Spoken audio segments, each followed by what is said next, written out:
Abantwana benkosi enkulu yakithi ibuhleni noma Nazaretha.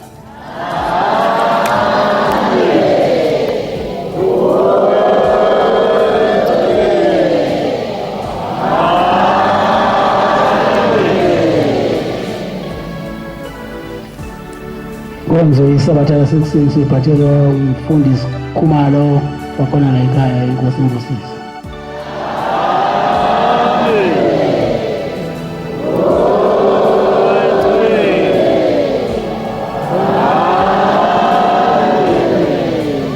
Ngiyayikhetha inkosi yasekuhleni wamaNazaretha uNyazo Wesuthu. Bantwana basezwini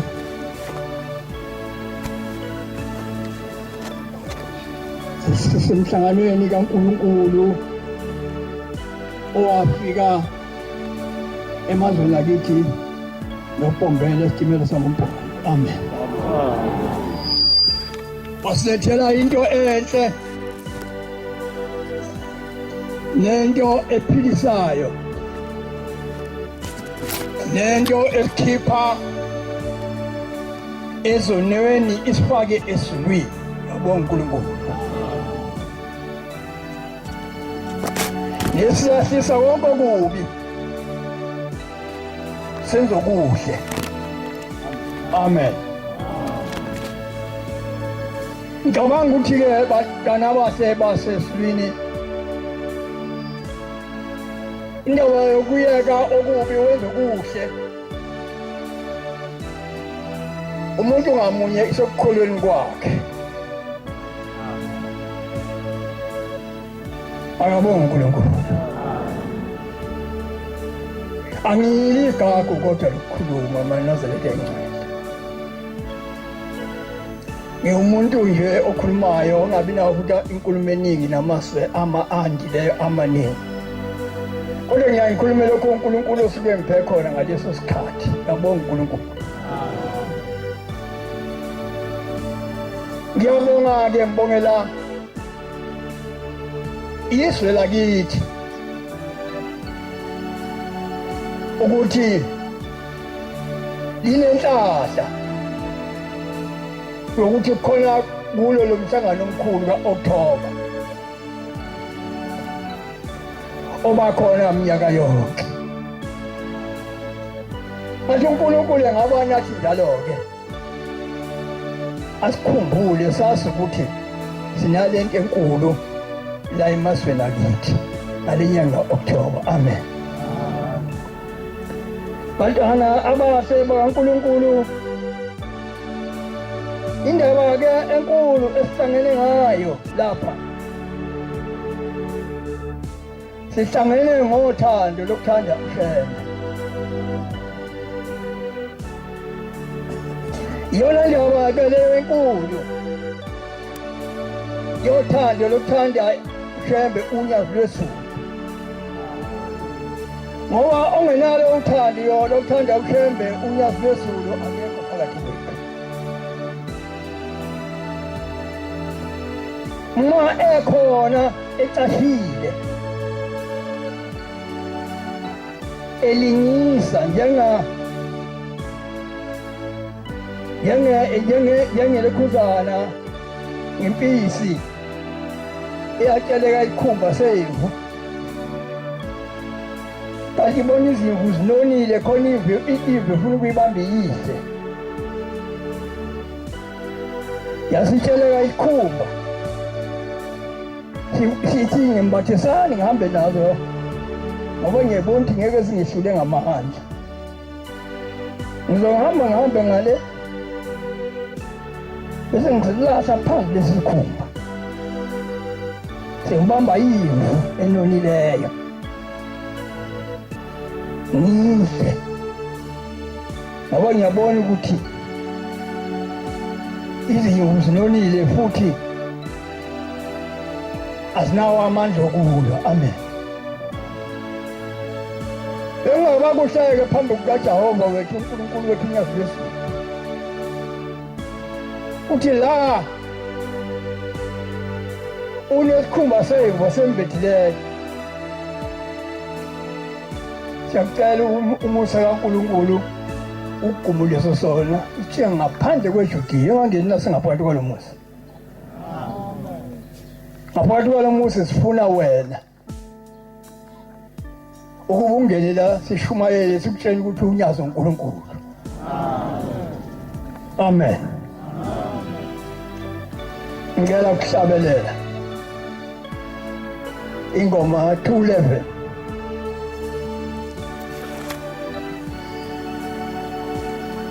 Bese kese kena inkosi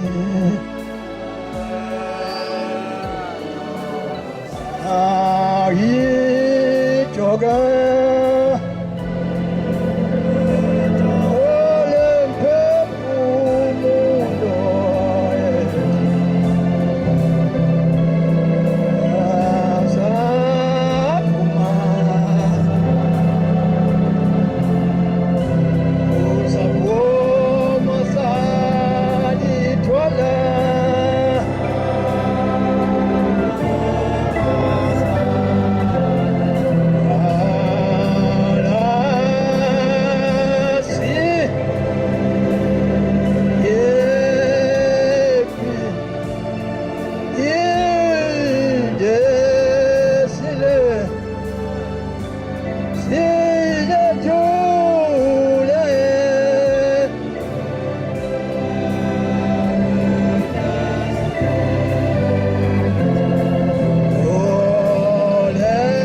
ungayiqedi ingoma kaNkulunkulu nginovalo ngisaba. Amen. Ngisaba usuku lemsebenzi emkhulu kaNkulunkulu ngelisabatha ofuna ukuthi uJehova wethu osesihlalweni esiphakele ey'tsheni zethu. Amen.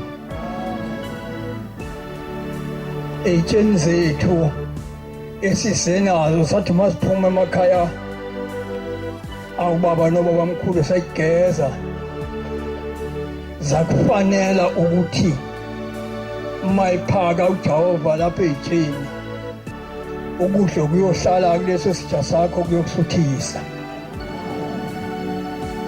Angazi-ke noma usigezile isitsha sakho noma uphume nje ekhaya wathi ngiye emhlanganweni ka-October lona engeswani naye ngoba siya October nje uza kunithola kahle namhlanje.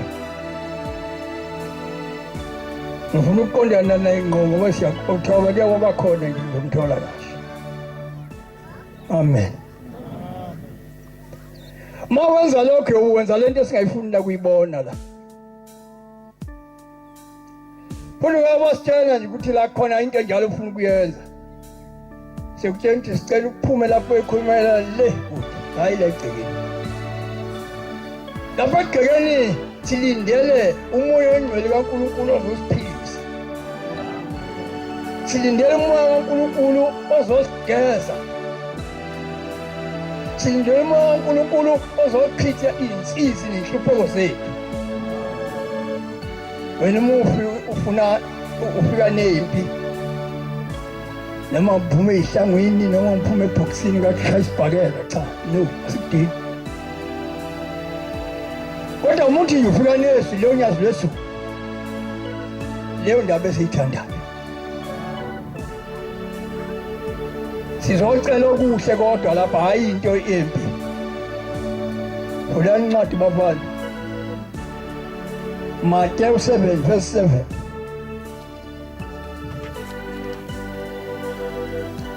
Walingukuphila akwemphefumulo yethu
nayo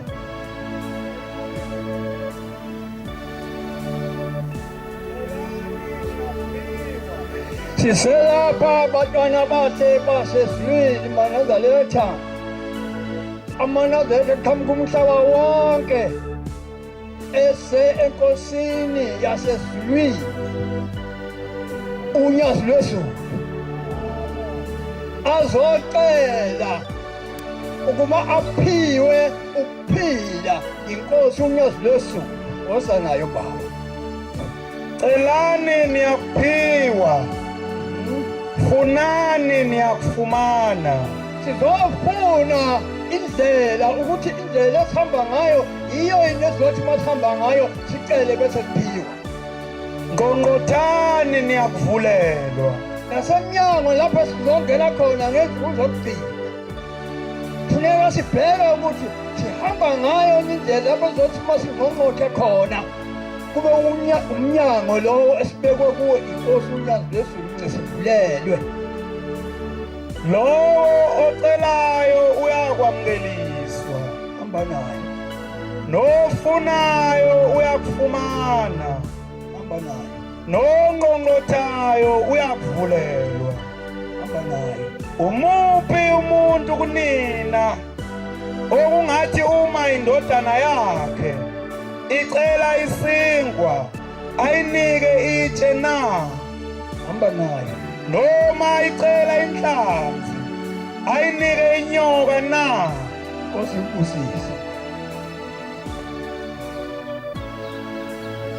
Umuphi umuntu ongathi uma indodana yakhe icela inhlanzi ayinike inyoka? Ngoba silapha nje eManazaretha engcwele sizingane namadodana namadodakazi enkosi uNyazi lwezulu. Uzosipha leso sinkwe sisengathi sizocela sona. Bantwana basezulwini, kukhona indaba enkulu eyenziwa uNkulunkulu wethu uNyazi lwezulu. Angazi noma iyanakwa noma bakhona abangayinakile le ndaba, mina ngiyibona ngathi inkulu. Amen. uNyazi lwezulu sesiqoqile umhlaba wonke, yasihlanganisa umhlaba wonke, yasithatha lohamba nathi sonke saze longena nathi entabazwe.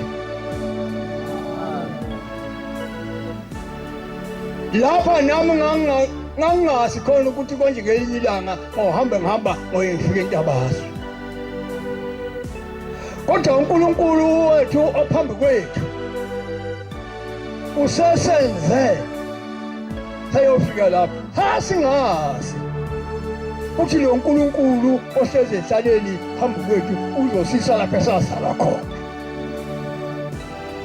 Wayekhona phela kodwa wayazi ngaphakamisa isandla lithi khona mina ngangazi.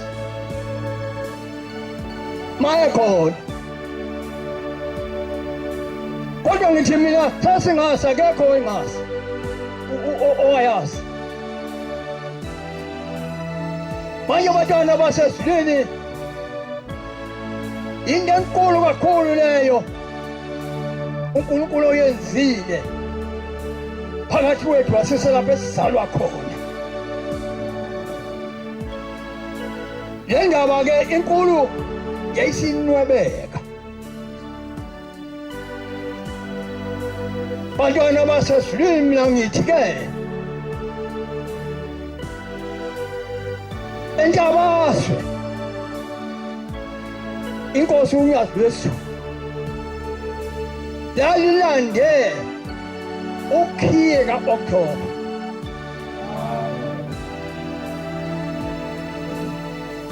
Lokho bengingenakho ngibuya entabazwe, futhi bengingakucabangi ngibuya entabazwe. Kodwa mase ngila eJudiya sekulo mhlangano, ngiyacabanga ukuthi kulo mhlangano kulo nyaka ku-October yini le yenzekayo. Akabonge uNkulunkulu. Ngoba eManazaretha awukho u-October ongaka lo October okhona namhlanje. Ngisho uqala ungena wokuqala, inkonzo yokuqala nabantu bebekhona kokuqala bebebaningi, bedlula bonke u-October ababakhona uma beqala. Nowesibili bebaningi abantu ungathi uyafana. Angikhulumi-ke lo wanamhlanje, nangivangeli kade memezile ethi abantu bathetha lapho umphakathi bathi ungcono bazona abasazi ukuthi bazohamba phi, ziyimoto zaManazaretha oNyazi lwezulu. Kodwa-ke aManazaretha wayiphathe kahle. Siyakucela lokhu bantwana bayingcwele bakaNkulunkulu, ningayivali indlela, iy'moto niyibeke emacaleni.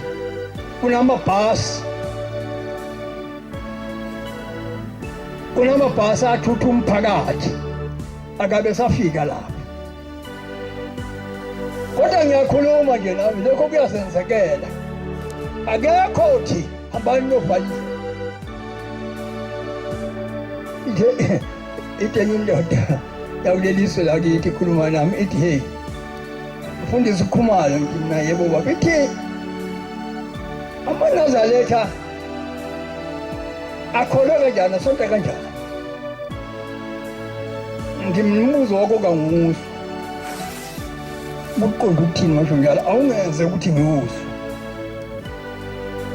uthi amaNazaretha asonta kanjani kanti wazi ukusontwa kanjani wena? Mawuthi amaNazaretha asonta kanjani angizwa kumbuzo wakho wena okwaziyo wazi ukuthi kusontwa kanjani.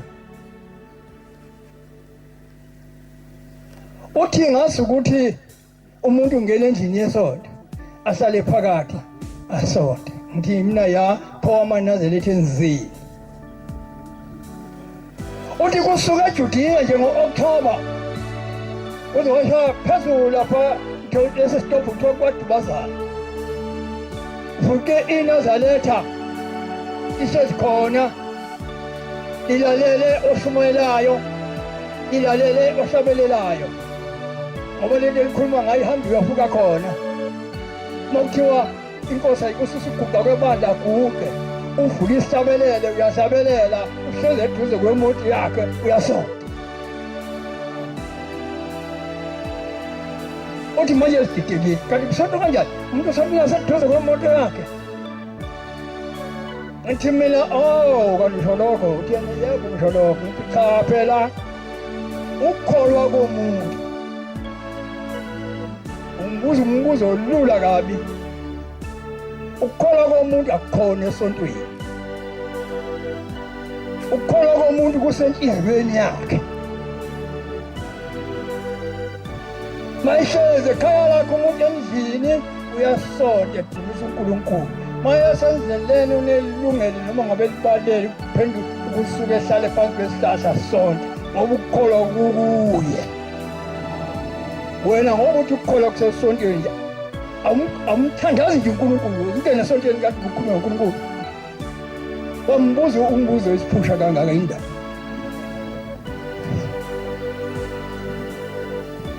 Ngoba abantu amaNazaretha angcwele badidekile ngendaba kaShembe. Ngoba ngikhuluma nje bakhona bahlezi endleleni la bancike emotweni bavula izihlabelelo zabo bahlabelela. Maguqa okuthandaza lapha noma bekusisa noma enzeni bayeswa bekhona lapha beguqa benze konke maye badideka abantu. Unjalo kuShembe udide abantu bonke ngoba kuvele ezulwini vele ngeke uzumasi.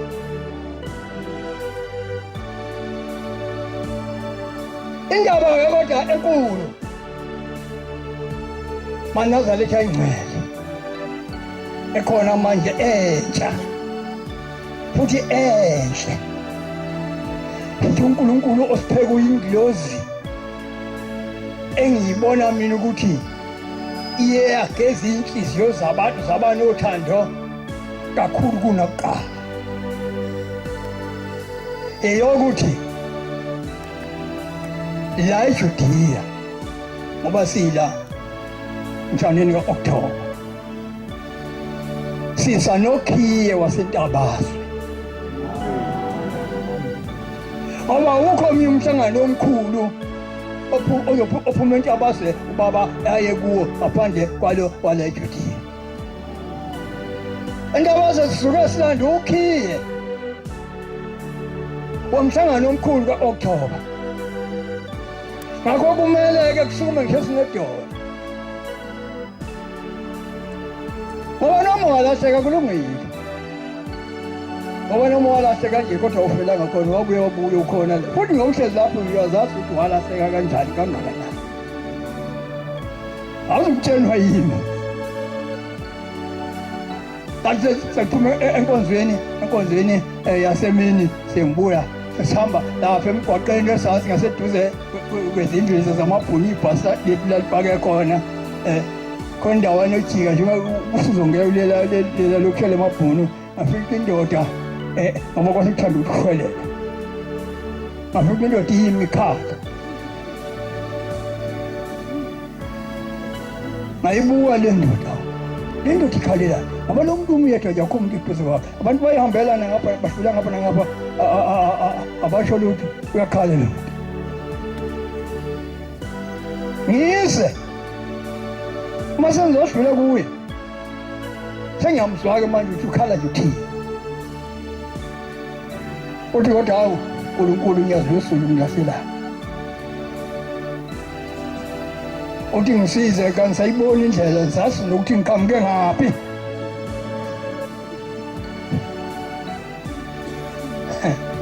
hayi ngase ngiyisa ngase ngibuya ngase ngibuya ngiza kule ndoda hayi woza baba na indlela ngaphi uduka indoda ethanda ushembe unyazi lwesulu mayiduka endleleni ifuna unyazi lwesulu likhombisa indlela futhi le ndoda mayikhuluma lapha ayiqalazi ukuthi khona umuntu odlulayo noma khona umuntu ongizwayo uyayibona ukuthi ikhulumela noNkulunkulu ukuba isize manje-ke maNazaretha engcwele sizoyeka kanjani ukuthi ushembe ophambi kwethu uNkulunkulu engani ingoma ithi yoni Nkosi yehla ezulwini ona yaba komuntu ebantwini yezela thina boningi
ngathi-ke kule ndoda hawu baba ngoba ubukhala nje sulahlekile unyazi lwesulu ukugeza izolo limsusa kuyo yonke into icabanga avele lenza indlela abangayibona ngoba lifuna ukukhumbule lona mawusukhumbula unyazi lwesulu alithatha walifaka kubo asikho isona soba kuwe ngaleso sikhathi ukhohlwe konke amen phela khona okunye okubheceleni besikwenza khona umunye kathi hayi mhlawumbe siyamazi ukuthi uNkulunkulu impela uyaphilisa kodwa khona inhliziyo yokuncinda engiyaziyo ngizokuthelela itani uncinda lapho udinga izinto amen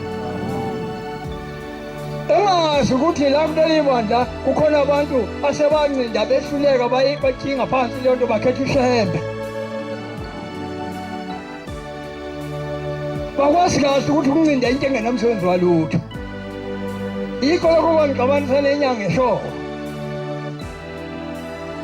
iseseduze komgwaqo ngithi ngiyadlula lapha ngiye lapho ngigqala khona iy'moto iyangibiza indlela imithi lapha phansi ithi baba hlwela ngase ngibone indlela imithi ngasemphambukami ngamabomu ngiya kuye ngifuna ukuthi uzothi khona ezinye izinto ey'neboya zey'lwane ney'khumba zey'nyoka yonke into esefika ngima ngithi uthini baba ethi cha, mina bawufuna yonke into ungangitshela nje unjentile. Ufuna imali, ufuna iy'nkomo, ufuna iy'mbuzi, ufuna ukuganwa amakhosikazi amaningi. Ngiza kunika umuthi manje nayi phambi kwakho.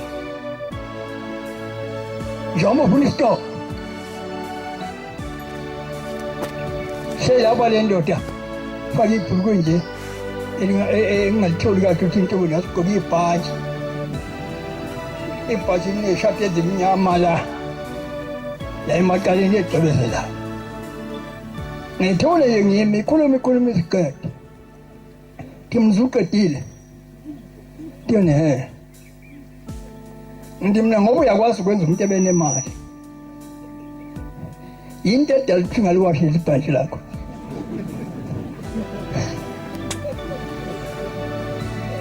Ithi cha baba mana angibi nawe. Yabuza. Ngoba phela amadashini akhona akhokha isimali. Manje leli bhaji ecelezelelelayo.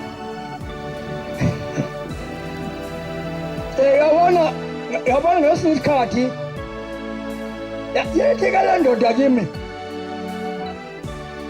Ubani sibonga ukuthi mina ngukhuma. Ithi ukhoza aphi ukuthi mina ngikhoza ushembe uyaziso. Ithi uyiNazaretha. Ithi uyini khona? Ngithi hayi ishembe wangenza ngaba ngifundisi. Manje nawe ngifuna ngikufundise ukuthi ungathathi into engakwazi ukukusiza wena, ukhohlisa umuntu ukuthi uzomsiza. Amen. Angibuyanga leyo nto engayibona. Ngihambe lapha ngathi yasho lapho noma yabo ngitholile ngasebisana. Bantwana abahle basezulwini. Phakathi kwethu sinoNkulunkulu ayisuka. Phakathi kwethu sinoNkulunkulu uqobo lwakhe. Mina ngiyayiqhenya nje ngoNyaze futhi omunye umuntu engazethi ngiyadelela cha. Ngidelile. Usuku phambana nento eshiwo uNyazi usuyenza sokunye. Bese ngikutshela cha lokho ngeke ngikwenze. Angikaze ngikutshela. Amen. Uyabona nje. Uzobona nje. Into ezobisa intabasi masiphinde siyakho. Uzobona mthi wasuka intabasi. Ngoba ngithi nje uNkulunkulu wambuleka kimi ukuthi intabasi kanti sisuke silanda ukhiyeka October. Ngoba bazofakazela nosakwethu. Akade baba khona la. Awukho October lapha obamkhulu ngesonto lokuqala. Nelesibili nelesithathu. Ngisho imgidi phelele onke lamasonto. Uyaqala ngoba kade silanda ukhiye intabasi kaOctober. uNkulunkulu ewelithukela besa kwaZulu. Manje ke bantwana abangcwele bakaNkulunkulu indaba ithina. Ushembe uNkulunkulu. Nakosa kwethu abafundisi. Bantwana abangcwele bakaNkulunkulu. Ufanele siyibuke indaba kaShembe ukuthi njengamanje uShembe uNyazi lezulu ikuphi okufunayo. Senze lokho okufunwa uye nositshene khona ukuthi asenze khona. Awamuzo qala obunye uthi uNyazi lezulu akwenziwe lokho. Usuthi wena hayi mina ubaba mkhulu wakhe, hayi mina ilanga lakhe, hayi mina inyanga yezulu yakhe, hayi mina uthingo lakhe. Kanti bonke laba lezi zinkundla sesiyokhuluma ngazo kanti zikubani zikuwe. Njengoba uthi nje yena bathi babhali akuwe yini inkinga yakho?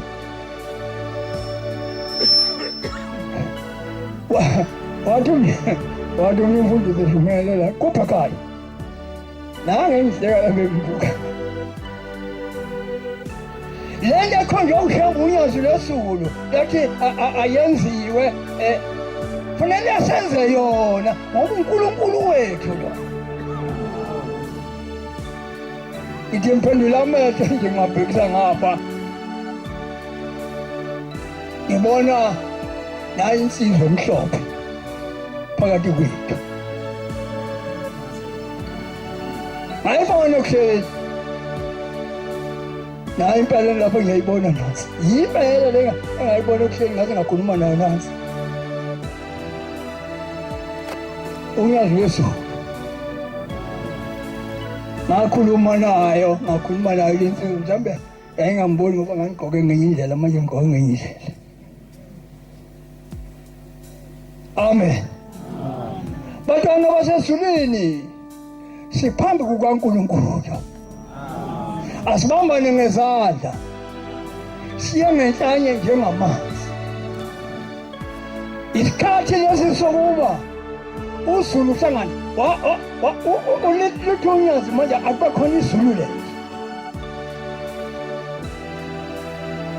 Yekubatshaze lapha khona omunye umfundisi besikhuluma nje naye lapha ngisazi ukuthi umuntu kodwa ngathi yibo lapha ngikakule afuna umusho ngaze nimsona wathi cha siyasebenza khona lapho kaso wathi kodwa amampondo ngeke siwathinta ukhona eduze uyabo kulabo bala eduze kwamkhona uyaswa ukukhuluma lento beyikhuluma wathi amampondo ngeke siwathinta amampondo ahlangene enza into eyodwa enzela uNkulunkulu awehlulwe yilutho wena la unabantu bakho uthi phayini wonke isekhethi yini uthi khona isekhethi yini isekhethi isipanelo lesi silungisa imoto yini isekhethi uthi unesekhethi yakho hey abantu bamahlembe lawo musi babiza ngesekhethi amaNazaretha ubayena lo kunika leli gama lokuthi khona isekhethi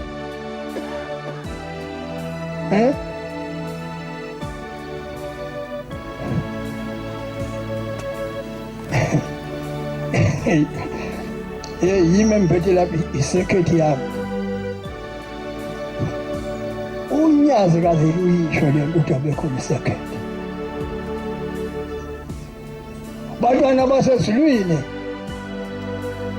ngiguqe nje la ngikhuluma le nkonzo ngiyikhuluma kahle uyangizwela nje umuntu ethi awufuni ukukhuluma bekhuluma ngami embizela abantu lapha ethi mbizeni esela meke waphendula yinto esingayizwa simshaye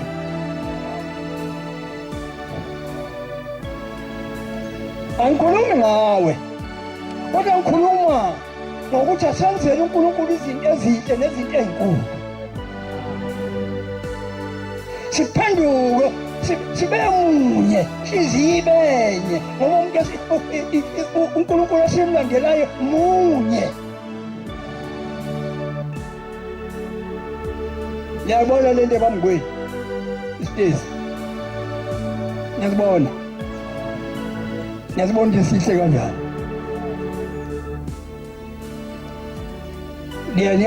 niyasaza zaselapha sakhiwa amashumi eminyaka sasizadilizwa sasingapheli abantu beshayana ngezando lapha beshaya phezulu wafika uNkulunkulu wethu unyazi lwezulu bakithi awusuka ayisuka bo angazi wase noma wasehabule emoyeni ukuthi khona abantu babejahana ngezando wavele wathi cha sisitayile esidala asisuke funa isitayile esisha ngathi mina yeyimabona kude akafuni ukukhuluma ngezono zethu ngoba izono zethu ufuna ukusigeza zona bantwana abangcwele bakaNkulunkulu sokwasipisa ningofakazi bami wasibizele kuhleli wabiza abafundisi wabiza ababhangeli nabashumayeli nabakhokheli wathi kade nihlezi nabantu abasuka la bahamba bayoyindawo nizongigeza nina nenze nibe ngabami yanikhona amaNazaretha akunjalo wathi ngizonigeza nina nginenze nibe ngabami uyabuya lapho nesecond ayi bakithi wonke amaNazaretha yemakabe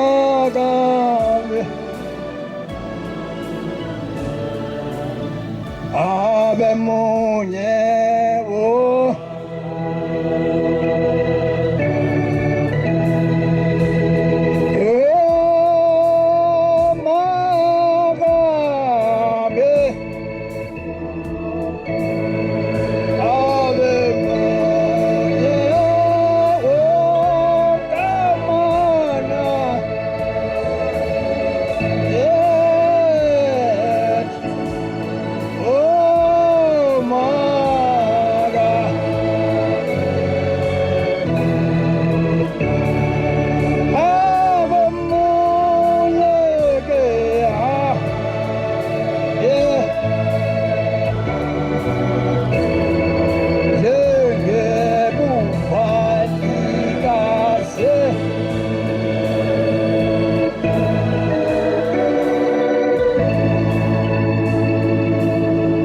Bantwana abangcwele bakaNkulunkulu angibi nayo inconsent.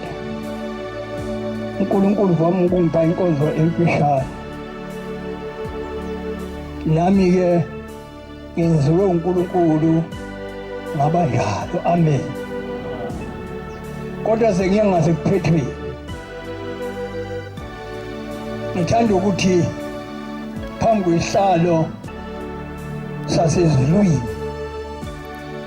phambi komnikazi wezinto zonke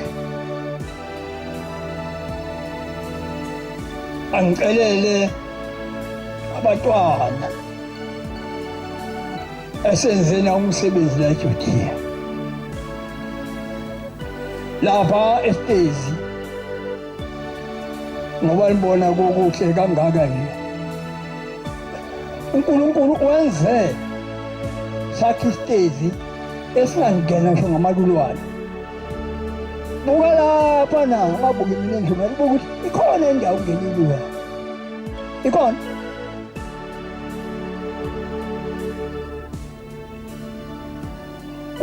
Utha sakhe isitezi esingangena ngamalulwane esihle. Wathi umhlaba wonke naso siphelile, finish. Hawu siyayibongela phambi kukaJehova sithi uyingcwele simakade kuba nyanzi lwezulu awushongo lokho lapha kuyokwenzeka na. Ngiyabonga-ke kubo bonke ebesisebenza nabo silungisa umsebenzi wesitezi, silungisa namagalaji kababa ey'motweni kababa avula ngelimonti ulapha ngaphandle esangweni ngiyithinta yini imoto ingaphandle la noma ilapha emgwaqeni yafika lapha sekuvulekile into ekade ingekho. Amen. Indaba enkulu kaManazaretha iyo le evile ngayo le msebenzi lapha Manazaretha angcwele ifuna thina. Ngiyabonga-ke kubo bonke engeke mbabali umuntu ngamunye ngamunye esenze nabo lo msebenzi wokwakha lezi zindlu. Akhona labo bafana kodwa bafunde kahle ukwakha ababili hayi bayadizayina phezulu mase kuthiwa kuyafulelwa ngisho endongweni bagila isimanga bakhona bayangisho bakhona uNkulunkulu womkhumbule bantwana abangcwele bakaNkulunkulu lawo masi uNkulunkulu benithume wona nokubonga sengiphetha inkosi ibusiseni ukuswile. Siyabonga amazwi amnandi sophiwa umfundisi wenkosi, inkosi izimbusise. Amen.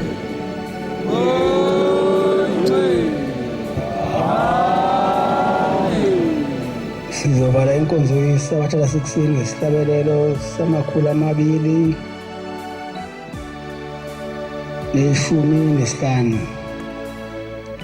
215. Socela umshumayeli Zungu wasensimbini asowalela isihlabelelo inkosi imbusise.